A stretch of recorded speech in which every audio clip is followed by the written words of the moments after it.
Bible एक वर्ष में। नमस्कार, आप सबका बाइबल एक वर्ष में स्वागत है। आप सब ने जो कदम उठाया है प्रभु के वचन सुनने के लिए, यह हमारे जीवन के अंधेरों को दूर करेंगे और हमें प्रभु के प्रकाश में चलाएंगे।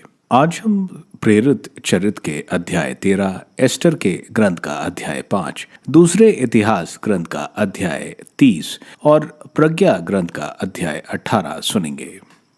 प्रभु का वचन सुनने से पहले आइए हम ईश्वर से प्रार्थना करें। हे प्रभु, हम आपका वचन सुनने वाले हैं। हमारे मन की आंखें खोलें और हमें आध्यात्मिक प्रज्ञा दें ताकि हम आपको जान सकें और आपके वचन के अनुसार अपना जीवन जिए। यह हम मांगते हैं आपसे प्रभु यीशु के नाम, आमीन। प्रेरित चरित्र अध्याय 13। अन्तिकिया की कलीसिया में कई नबी और शिक्षक थे, जैसे बरनबास, सिमियोन जो निगेर कहलाते थे, लुकियुस कुरेनी, राजा हेरोद का दूध भाई मनोहेन और साउल। वे किसी दिन उपवास करते हुए प्रभु की उपासना कर ही रहे थे कि पवित्र आत्मा ने कहा, मैंने बरनबास तथा साउल को एक विशेष कार्य के लिए निर्दिष्ट किया है, उन्हें मेरे लिए अलग कर दो। इसलिए उपवास तथा प्रार्थना समाप्त करने के बाद उन्होंने बरनबास तथा साउल पर हाथ रखे और उन्हें जाने की अनुमति दे दी। काइप्रस का जादूगर पवित्र आत्मा द्वारा भेजे हुए बरनबास और साउल सिलुकिया गए और वहां से वह नाव पर काइप्रस चले। सलमीस पहुंचकर वे यहूदियों के सभागृहों में ईश्वर के वचन का प्रचार करते रहे। योहन भी उनके साथ रहकर उनकी सहायता करता था। वे पूरे टापू का दौरा करने के बाद पाम्फोस आए। वहां बरयेसु नामक एक यहूदी जादूगर और झूठे नबी से उनकी भेंट हुई, जो राज्यपाल सर्जियुस पौलुस के साथ रहता था। राज्यपाल बुद्धिमान था और बरनबास तथा साउल को बुलाकर ईश्वर का वचन सुनना चाहता था। बरयेसु, जिसका उपनाम एलुमस अर्थात जादूगर था, उनका विरोध करता था और राज्यपाल को विश्वास से विमुख करना चाहता था। किंतु साउल ने, जो पौलुस भी कहलाता था, पवित्र आत्मा से परिपूर्ण होकर उस पर दृष्टि गड़ाई और कहा, तू शैतान का बच्चा धूर्तता और कपट से कूट कूट कर भरा हुआ है और हर प्रकार की धार्मिकता का शत्रु है। क्या तू प्रभु के सीधे मार्ग टेढ़े बनाने से बाज नहीं आएगा?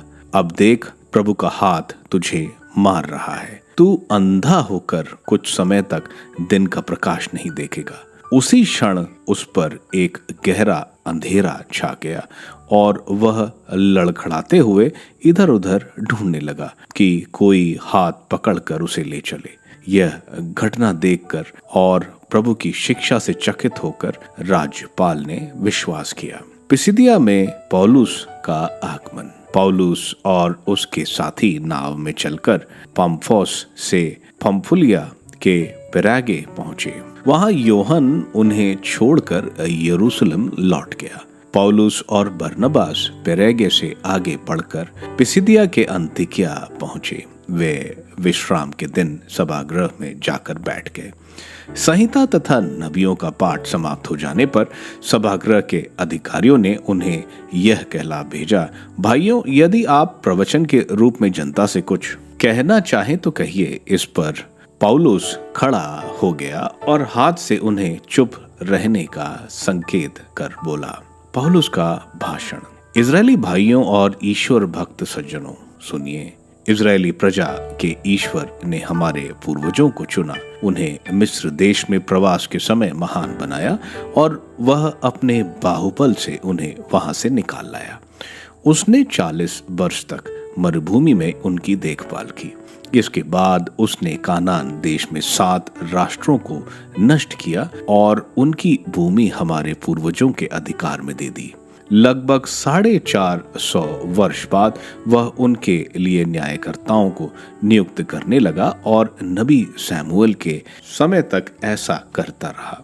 तब उन्होंने अपने लिए एक राजा की मांग की और ईश्वर ने बेन्यामीन वंशी कीश के पुत्र साउल को प्रदान किया, जो 40 वर्ष तक राज्य करता रहा। इसके बाद ईश्वर ने दाऊद को उनका राजा बनाया और उनके विषय में यह साक्ष्य दिया, मुझे अपने मन के अनुकूल एक मनुष्य यशे का पुत्र दाऊद मिल गया है, वह मेरी सभी इच्छाएं पूरी करेगा।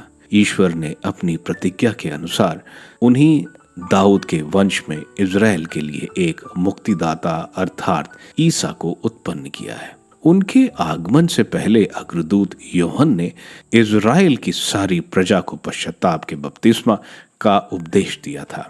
अपना जीवन कार्य पूरा करते समय योहन ने कहा, तुम लोग मुझे जो समझते हो मैं वह नहीं हूँ, किंतु देखो मेरे बाद वह आने वाले हैं जिनके चरणों के जूते खोलने योग्य भी मैं नहीं हूँ। भाइयों, इब्राहिम के वंशजों और यहाँ उपस्थित ईश्वर के भक्तों, मुक्ति का यह संदेश हम सबके पास भेजा गया है। यरूशलेम के निवासियों तथा उनके शासकों ने ईसा को नहीं पहचाना। उन्हें दंडाज्ञा दिलाकर उन्होंने अनजाने ही नबियों के वे कथन पूरे कर दिए जो प्रत्येक विश्राम दिवस को पढ़कर सुनाए जाते हैं। उन्हें प्राण दंड के योग्य कोई दोष उनमें नहीं मिला। फिर भी उन्होंने पिलातुस से अनुरोध किया कि उनका वध किया जाए। उन्होंने उनके विषय में जो कुछ लिखा है वह सब पूरा करने के बाद उन्हें क्रूस के कांट से उतारा और कब्र में रख दिया। ईश्वर ने उन्हें तीसरे दिन मृतकों में से पुनर्जीवित किया और वह बहुत दिनों तक उन लोगों को दर्शन देते रहे जो उनके साथ गलीलिया से यरूशलेम आए थे। अब वे ही जनता के सामने उनके साक्षी हैं। हम आप लोगों को यह सुसमाचार सुनाते हैं कि ईश्वर ने हमारे पूर्वजों से जो प्रतिज्ञा की थी उसे उनकी संतति के लिए अर्थात हमारे लिए पूरा किया है। उसने ईसा को पुनर्जीवित किया है, जैसा कि द्वितीय स्रोत में लिखा है, तुम मेरे पुत्र हो, आज मैंने तुमको उत्पन्न किया है। ईश्वर ने उन्हें मृतकों में से पुनर्जीवित किया और अब फिर कभी उनकी विकृति नहीं होगी। इस बात के परिणाम में ईश्वर ने यह कहा था, मैंने दाऊद से जो पवित्र और अटल प्रतिज्ञा की थी उसे तुम्हारे लिए पूरा करूंगा। इसलिए वह एक दूसरे स्थान पर कहता है, तू अपने भक्त को कब्र में गलने नहीं देगा। दाऊद तो अपने जीवन काल में ईश्वर की इच्छा पूरी करने के बाद चल बसे। वह अपने पूर्वजों के पास कब्र में रखे गए और उनकी विकृति हो गई, किंतु ईश्वर ने उन्हें पुनर्जीवित किया, उनकी विकृति नहीं हुई। भाइयों, आप अच्छी तरह समझ लें कि जो संदेश आपको सुनाया जा रहा है वह यह है कि ईसा के द्वारा आप लोगों को पापों की क्षमा प्राप्त होगी। जो उनमें विश्वास करता है उसे वह पूर्ण पाप मुक्त प्राप्त होगी, जो आप लोगों को मूसा संहिता द्वारा नहीं मिल सकती थी। सावधान रहें, कहीं ऐसा ना हो कि नबियों का यह कथन आप लोगों में चरितार्थ हो जाए। निंदकों, आश्चर्य करो और दूर हटो। मैं इन दिनों यह कार्य संपन्न करने वाला हूँ, जिसके विषय में यदि कोई तुम्हें बताता तो तुम उस पर कभी विश्वास नहीं करते। जब वे सभागृह से निकल रहे थे तो लोगों ने उनसे निवेदन किया कि वे अगले विश्राम दिवस इसी विषय पर बोले। सभा के विसर्जन के बाद बहुत से यहूदी और भक्त नव दीक्षित पौलुस और बारनबास के पीछे हो लिए। पौलुस और बारनबास ने उनसे बात की और आग्रह किया कि वे ईश्वर की कृपा में दृढ़ बने रहें। गैर यहूदियों के बीच धर्म प्रचार। अगले विश्राम दिवस के प्राय सब लोग ईश्वर का वचन सुनने के लिए इकट्ठे हो गए। यहूदी इतनी बड़ी भीड़ देखकर ईर्ष्या से जल रहे थे और पौलुस की निंदा करते हुए उसकी बातों का खंडन करते रहे। पौलुस और बारनबास ने निडर होकर कहा, यह आवश्यक था कि पहले आप लोगों को ईश्वर का वचन सुनाया जाए, परंतु आप लोग इसे अस्वीकार करते हैं और अपने को अनंत जीवन के योग्य नहीं समझते। इसलिए हम अब गैर यहूदियों के पास जाते हैं। प्रभु ने हमें यह आदेश दिया है, मैंने तुम्हें राष्ट्रों की ज्योति बना दिया है, जिससे तुम्हारे द्वारा मुक्ति का संदेश पृथ्वी के सीमांतों तक फैल जाए।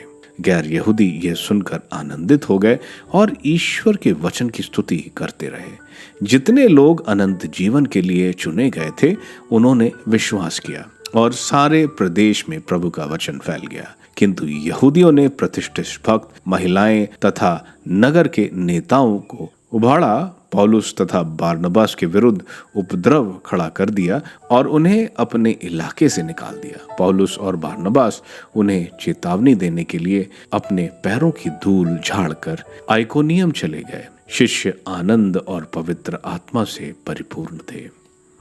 एस्टर का ग्रंथ अध्याय 5। तीसरे दिन एस्टर राजसी वस्त्र पहने राजमहल के भीतरी प्रांगण में उपस्थित हुई। राजा दर्शन कक्ष में महल के प्रवेश द्वार के सामने अपने सिंहासन पर विराजमान था। जब उसने रानी एस्टर को खड़ा देखा, वह उस पर प्रसन्न हुआ और अपने हाथ का स्वर्ण राजदंड उसकी ओर बढ़ाया। एस्टर ने निकट आकर उसके राजदंड का सिरा स्पर्श किया। एस्टर ने सबों के अधिपति और रक्षक ईश्वर से प्रार्थना करने के बाद अपने राजश्रीय वस्त्र पहन लिए और 2 दासियों को अपने साथ लिया। वह सुकुमारी की तरह एक पर हल्का सा भार देकर आगे बढ़ी। दूसरी अपनी स्वामिनी के वस्त्र का पिछुल्ला संभालते हुए उसके पीछे पीछे चलती थी। उसका मुख गुलाबी रंग से प्रदीप्त था और उसकी आंखें मानो उल्लास से चमकती थी, किंतु उसका उदास मन मृत्यु के डर से कांपता था। वह क्रमशः सभी द्वारपाल कर भीतरी दर्शन कक्ष में राजा के सामने उपस्थित हुई, जहां वह स्वर्ण और बहुमूल्य रत्नों से सुसज्जित राजसी वस्त्र पहने अपने राज सिंहासन पर विराजमान था। उसकी आकृति विस्मयकारी थी। उसने आंख उठाकर उसे देखा। उसका कोप मदान सांड की तरह भड़क उठा और उसे पहचाने बिना उसका विनाश करने के विचार से बोल उठा। किसने बिना बुलाए दर्शन कक्ष में प्रवेश करने का साहस किया? रानी का रंग उड़ गया और वह बेहोश होकर अपने सामने की दासी के सिर पर झुक गई। यहूदियों के ईश्वर और समस्त सृष्टि के प्रभु ने राजा का मन शांत कर दिया। वह घबराकर अपने सिंहासन से तुरंत उठा। उसने एस्टर को अपनी बाहों से संभाला और जब वह होश में न आई, उसे शांतिपूर्ण शब्दों से इस प्रकार आश्वासन देता रहा, रानी एस्टर, मेरी बहन और रानी, क्या बात है? तुम्हारा वध नहीं होगा। हमारा यह कानून तुम्हारे लिए नहीं है, बल्कि अन्य सब लोगों के लिए है। आओ। फिर उसने सोने का राजदंड उठाकर उसकी गर्दन पर रखा और उसका आलिंगन कर उससे कहा, मेरे साथ बात करो। तब उसने उससे कहा, स्वामी, आप मेरे देवदूत सदृश लगे। आपकी महिमा देखकर मेरे मन भय से घबरा उठा। स्वामी, आप तो विस्मयकारी हैं, परंतु आपका मुखमंडल कैसा अनुग्रहपूर्ण है। ऐसा कहकर वह फिर बेहोश हो गिर पड़ी। इससे राजा अपने सब अनुचरों के साथ व्याकुल हो उठा। राजा ने उससे पूछा, रानी एस्टर, क्या बात है? तुम क्या चाहती हो? यदि तुम मेरे राज्य का आधा भाग भी मांगोगी तो वह तुम्हें दिया जाएगा। एस्टर ने उत्तर दिया, यदि राजा उचित समझे तो मैं, आप और हामान दोनों आज मेरे उस भोज में सम्मिलित हो जो मैं राजा को दे रही हूँ। राजा ने कहा, हामान को जल्दी बुलाओ, जिससे एस्टर का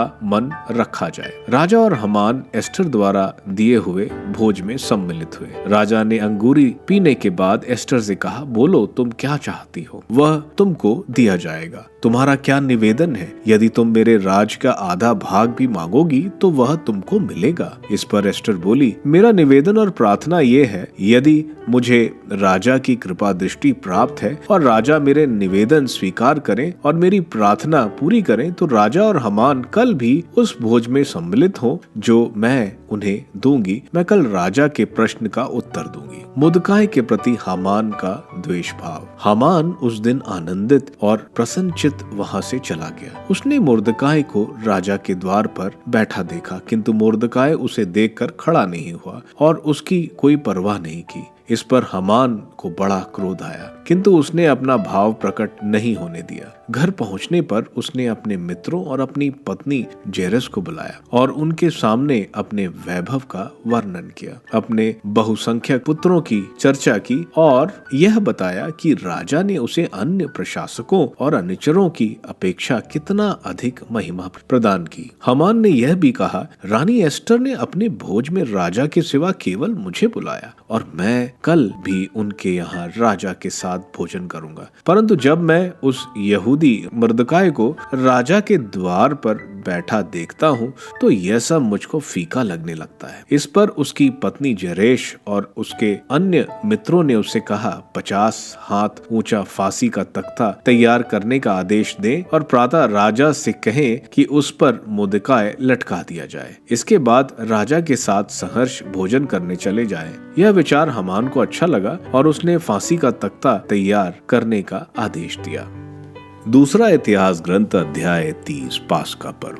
इसके बाद हिजकिय्याह ने सारे इज़राइल और यूदा को यरूशलेम में प्रभु इज़राइल के ईश्वर का पास्का पर्व मनाने का निमंत्रण दिया। उसने एफ्रेम और मनासे के पास भी पत्र भेज दिए। राजा अपने पदाधिकारियों और यरूशलेम में एकत्रित सारे समुदाय ने निश्चय किया कि पास्का का पर्व दूसरे महीने में मनाया जाए। यह नियत समय पर मनाया नहीं जा सकता था, क्योंकि याजकों ने पर्याप्त संख्या में अपने को पवित्र नहीं किया था और लोग यरूशलेम में इकट्ठे नहीं हुए थे। राजा और सारे समुदाय को यह निश्चय अच्छा लगा, अतः उन्होंने निश्चित किया कि बेरशेबा से लेकर दान तक इज़राइल भर में यह घोषित कर दिया जाए कि लोग आकर प्रभु इज़राइल के ईश्वर के लिए यरूशलेम में पास्का मनाएं, क्योंकि लोगों ने उसे संहिता के अनुसार बड़ी संख्या में नहीं मनाया था। दूत राजा और उसके पदाधिकारी से लिखी चिट्ठियां लेकर इज़राइल और यूदा भर में चले गए।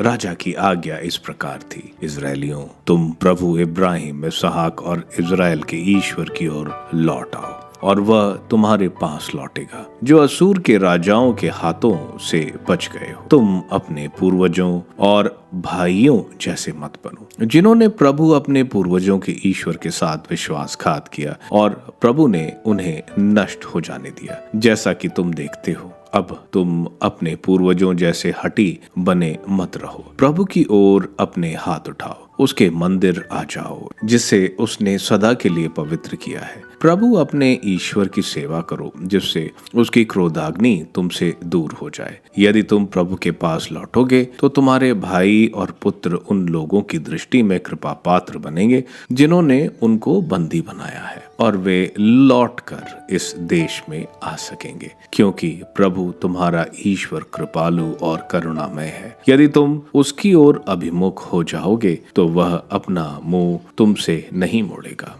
उन दूतों ने जबूलून तक एफ्रेम और मनासे प्रांत के सब नगरों का भ्रमण किया, किंतु लोगों ने उनकी हंसी उड़ाई और उनका तिरस्कार किया। अशौर, मनासे और जबूलून के कुछ लोग दीनता पूर्वक यरूशलेम आए, किंतु ईश्वर के विधान से यूदा के सब लोगों ने एक मत होकर प्रभु की वाणी पर ध्यान दिया और राजा और पदाधिकारियों द्वारा दी गई आज्ञा का पालन किया। अतः दूसरे महीने में बेखमीर रोटियों का पर्व मनाने के लिए बहुत से लोग यरूशलेम में एकत्रित हुए। वह एक अत्यंत विशाल समुदाय था। उन्होंने यरूशलेम से वेदियों और सब धूप वेदियों को हटाया और उन्हें केद्रोन नाले में फेंक दिया। इसके बाद उन्होंने दूसरे महीने के 14वें दिन पास्का के बलि पशु का वध किया। इस पर याजकों और लेवियों ने लज्जा का अनुभव किया और उन्होंने अपने को पवित्र कर प्रभु के मंदिर में होम बलि चढ़ाई। इसके बाद वे ईश्वर भक्त मूसा की संहिता में निर्धारित नियमों के अनुसार अपने अपने निश्चित स्थान पर पहुंच गए। याजकों को लेवियों के हाथ जो रक्त मिला उन्होंने उसे अर्पित किया। इस समुदाय में बहुत से लोग ऐसे थे जिन्होंने अपने को पवित्र नहीं किया था, इसलिए लेवियों ने उनके नाम पर जो अब तक प्रभु को बलि चढ़ाने के लिए पवित्र नहीं हुए थे, पास्का के पशुओं का वध किया। क्योंकि बहुत से लोगों ने, विशेषकर एफ्रम, मनासे, इस्कार और जबुलम के लोगों ने अब तक अपने को पवित्र नहीं किया था और संहिता के नियम के विरुद्ध पास्का का मेमना खाया था। हिजकिय्याह ने उनके लिए यह कहते हुए प्रार्थना की, दयालु प्रभु ऐसे प्रत्येक व्यक्ति को क्षमा करें जो सच्चे हृदय से प्रभु की ओर अभिमुख हो जाए। यद्यपि उसने पवित्र स्थान के नियमों के अनुसार अपने को पवित्र नहीं किया। प्रभु ने हिजकिय्याह की प्रार्थना सुनी और लोगों को हानि से बचाया। इस प्रकार यरूशलेम में आए हुए इजरायली 7 दिन तक बड़े आनंद के साथ बेखमीर रोटियों का पर्व मनाते रहे। लेवी और याजक प्रतिदिन ऊंचे स्वर में प्रभु का स्तुतिगान करते थे। हिजकिय्याह ने सब लेवियों को प्रोत्साहित किया जो समझदारी से प्रभु की सेवा करते थे। लोग 7 दिन तक प्रसाद खाते रहे, शांति बलियां चढ़ाते और प्रभु अपने पूर्वजों के ईश्वर का स्तुतिगान करते थे। इसके बाद सारे समुदाय ने तय किया कि वे और 7 दिन तक पर्व मनाए। अतः वे और 7 दिन आनंद के साथ पर्व मनाते रहे। यूदा के राजा हिजकिय्याह ने जन समुदाय को 1000 बछड़े और 7000 भेड़ों और अधिकारियों ने उसे 1000 बछड़े और 10,000 भेड़ें दी थी। याजकों ने अपने को बड़ी संख्या में पवित्र किया। यूदा वंशियों का सारा समुदाय, याजक, लेवी और इजराइल से आया हुआ सारा समुदाय और वे गैर यहूदी प्रवासी भी आनंदित थे जो इजराइल में आए थे अथवा यूदा में रहते थे। यरूशलेम में बड़ा उल्लास छाया हुआ था क्योंकि इजराइल के राजा दाऊद के पुत्र सुलेमान के दिनों से ऐसा समारोह यरूशलेम में कभी नहीं हुआ था। अंत में लेवी वंशी याजकों ने खड़ा होकर लोगों को आशीर्वाद दिया। ईश्वर ने उनकी वाणी सुनी और उनकी प्रार्थना स्वर्ग तक, उसके निवास तक पहुंची। प्रज्ञा ग्रंथ अध्याय 18। इसके विपरीत तेरे संतों पर एक महती ज्योति चमक रही थी। मिस्री जो उनकी आवाज तो सुनते किंतु उनका रूप नहीं देख सकते थे, उन्हें धन्य समझते थे क्योंकि उन्हें वह विपत्ति नहीं झेलनी पड़ी। मिस्री अपनी शत्रुता के लिए उनसे क्षमा मांगते और धन्यवाद देते थे क्योंकि वे अपने अत्याचारियों को हानि नहीं पहुंचाते थे। तूने उन्हें अज्ञात मार्ग के पथ प्रदर्शक के रूप में और महिमामय यात्रा में मंद सूर्य के रूप में एक अग्निमय स्तंभ दिया। मिस्री प्रकाश से वंचित होकर अंधकार के कैदी बनाने के योग्य थे क्योंकि उन्होंने उन पुत्रों को कैद में बंद किया जिनके द्वारा संहिता को अमर ज्योति संसार को प्राप्त होने वाली थी। 10वीं विपत्ति, पहलौठों की मृत्यु। जब मिस्रियों ने संतों की संतान का वध करने का निश्चय किया था और जब एक शिशु की रक्षा पर्याप्त हो जाने के बाद भी की गई तो तूने दंड के रूप में उनके बहुत से शिशुओं को छीन लिया और तेज जलधारा में उन सब का एक साथ विनाश किया। उस रात के विषय में हमारे पूर्वजों को पहले से इसलिए बताया गया था कि वह ये जानकर हिम्मत बांधे कि हमने किस प्रकार की शपथों पर विश्वास किया है। तेरी प्रजा धर्मियों की रक्षा तथा अपने शत्रुओं के विनाश की प्रतीक्षा करती थी। तूने हमारे शत्रुओं को दंड दिया और हमें अपने पास बुलाकर गौरवान्वित किया है। धर्मियों की भक्त संतान से छुपकर बलि चढ़ाई और पूर्वजों के भजन गाने के बाद उसने एक मत होकर यह ईश्वरीय विधान स्वीकार किया कि संत जन साथ रहकर भलाई और बुराई दोनों समान रूप से भोगे। दूसरी ओर शत्रुओं की कर्कश चीख और मारे हुए शिशुओं के कारण सर्वत्र विलाप सुनाई पड़ा। दास और स्वामी दोनों को एक ही दंड दिया गया। प्रजा और राजा दोनों को समान दुख भोगना पड़ा। सबके पास एक ही प्रकार की मृत्यु के कारण असंख्य शव थे। उनके दफन के लिए जीवितों की संख्या पर्याप्त नहीं थी क्योंकि क्षण मात्र में उनकी सबसे प्रिय संतान का विनाश हुआ था। वे अपने जादू टोने के कारण अविश्वासी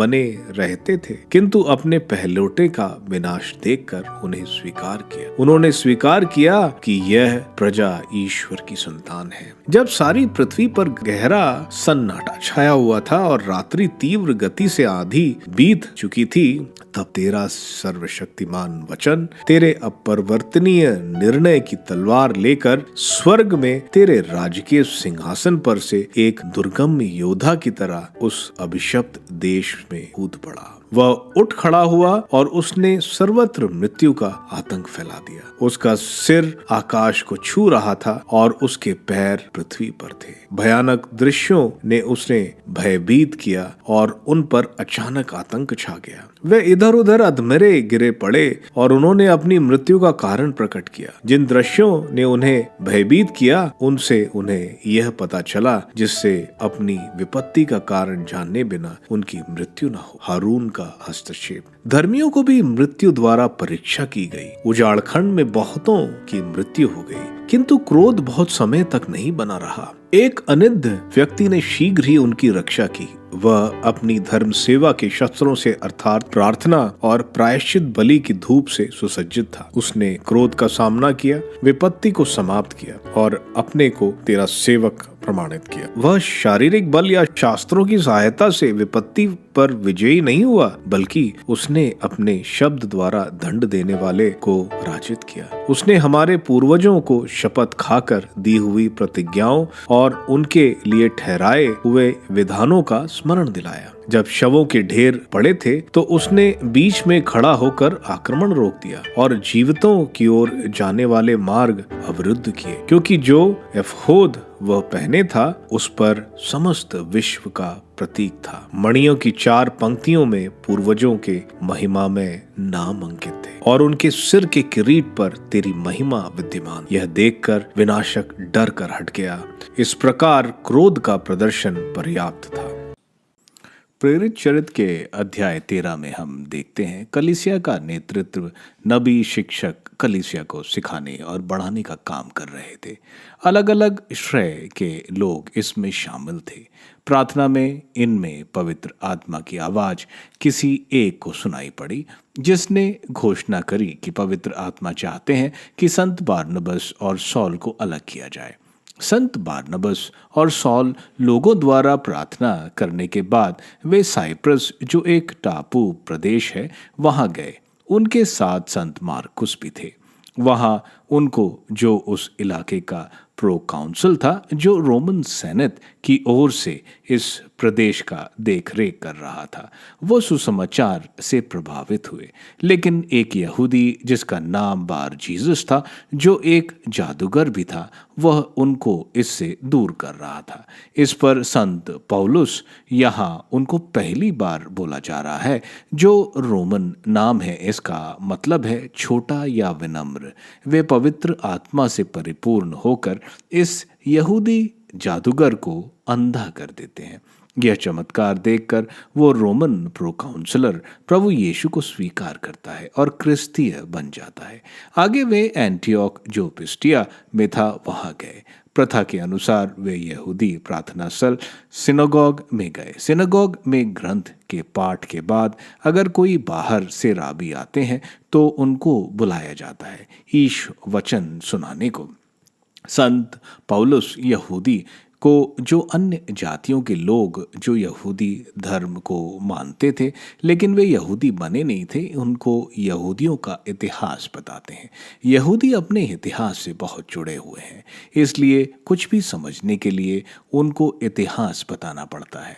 हम देखते हैं संत पौलुस उनको समझाते हैं कैसे मिस्र में ये एक बड़े राज्य बन गए, कैसे 40 वर्ष उजाड़खंड में रहे, कैसे 7 कानान देशों को हराकर इन्हें कानान देश दिया गया, किस तरह शाऊल और दाऊद इज़राइल के राजा बने, किस तरह संत यूहन्ना बपतिस्मा से पाप क्षमा का बपतिस्मा उन्होंने दिया, किस तरह प्रभु यीशु आए जैसे धर्म ग्रंथ में लिखा है और यहूदी उनको पहचान नहीं पाए और निर्दोष होने के बावजूद उनको पेड़ यानी क्रूस पर चढ़ा दिया। यह ईश्वर की योजना थी कि निर्दोष प्रभु के बलि से मानव जाति बचाई जाएगी।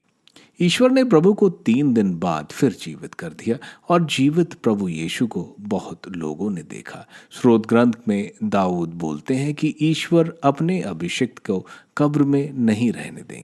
दाऊद मरे और उनकी कब्र आज तक वहीं है। यह स्रोत प्रभु यीशु के बारे में बोला गया है, क्योंकि वह कब्र में से जी उठे, उनका शरीर कब्र में नहीं रहा। इन्हीं प्रभु यीशु में पापों की क्षमा बताई गई है। जो भी प्रभु यीशु में विश्वास करेगा वह पाप क्षमा पाएगा। यह सुनकर लोग उत्साहित होते हैं और अगले सैबत में उनसे इसके बारे में और सुनना चाहते हैं। अगले सैबत में जब वे पूरे शहर को देखते हैं तो ईर्ष्या के कारण यहूदी ईश निंदा करते हैं। इसलिए यहूदियों को जब सुसमाचार नहीं सुनते तो संत बारनबस और संत पौल अन्य जातियों को सुसमाचार सुनाने की बात करते हैं। जैसे आइजाया के ग्रंथ के अध्याय 49 वचन 6 में लिखा है कि इज़राइल सच्चे ईश्वर का ज्ञान पूरे संसार में फैलाएगा। वह अब शुरू होने जा रहा है। अन्य जातियों में यह देखकर बहुत खुशी हुई, क्योंकि उन्हें अनंत जीवन का दान प्रभु यीशु में मिल रहा था। यहूदियों के विरोध की वजह से संत बारनबस और संत पौल को आइकोनियम जाना पड़ा। एस्टर के ग्रंथ के अध्याय 5 में हम देखते हैं एस्टर दरबार में जाती है और राजा एस्टर को दरखास्त मान लेता है कि उसके साथ दावत खाने के लिए हामान के साथ। राजा के फिर पूछे जाने पर एस्टर अगले दिन के दावत की बात करती है। हम हामान का अहंकार देखते हैं और उसकी ईर्ष्या मुर्देकाई के विरुद्ध कि वो मुर्देकाई को मरवाने के लिए फांसी का फंदा तैयार करता है। दूसरे इतिहास ग्रंथ के अध्याय 30 में हम देखते हैं हिजकिय्याह, जिसको इज़राइल के अच्छे राजाओं में से माना गया है, वो पास्का का त्योहार मनाने जा रहा है। इसमें उसने एफ्रम और मनेसा के लोगों को भी बुलाया। इनकी ईश्वर की तरफ वापसी हम देखते हैं। इज़राइल और यूदा जो दोनों अलग राज्य थे, यह पास्का त्योहार उनको जोड़ने में मदद करता है। प्रज्ञा ग्रंथ के अध्याय 19 में हमें निर्गमन ग्रंथ किस तरह इजरायली बचाए गए और मिस्र के लोगों के पहलौठों को मौत सहनी पड़ी वो बताया जा रहा है। ईश्वर ने इजराइल को दास्ता से मुक्त किया और शक्तिशाली मिस्र को पूरी तरह हराया। ईश्वर अपने लोगों की हमेशा मदद करते हैं। आप सबको धन्यवाद ईश्वर के वचन सुनने के लिए। मैं आपसे विनती करता हूं कि आप बाइबल एक वर्ष में को दूसरों के साथ शेयर करें, क्योंकि प्रभु का वचन स्वयं प्रभु यीशु है। प्रभु को दूसरों को देने वालों को प्रभु की आशीष जरूर मिलेगी। मैं आप सबका बड़ी बेसब्री से कल इंतजार करूंगा। धन्यवाद।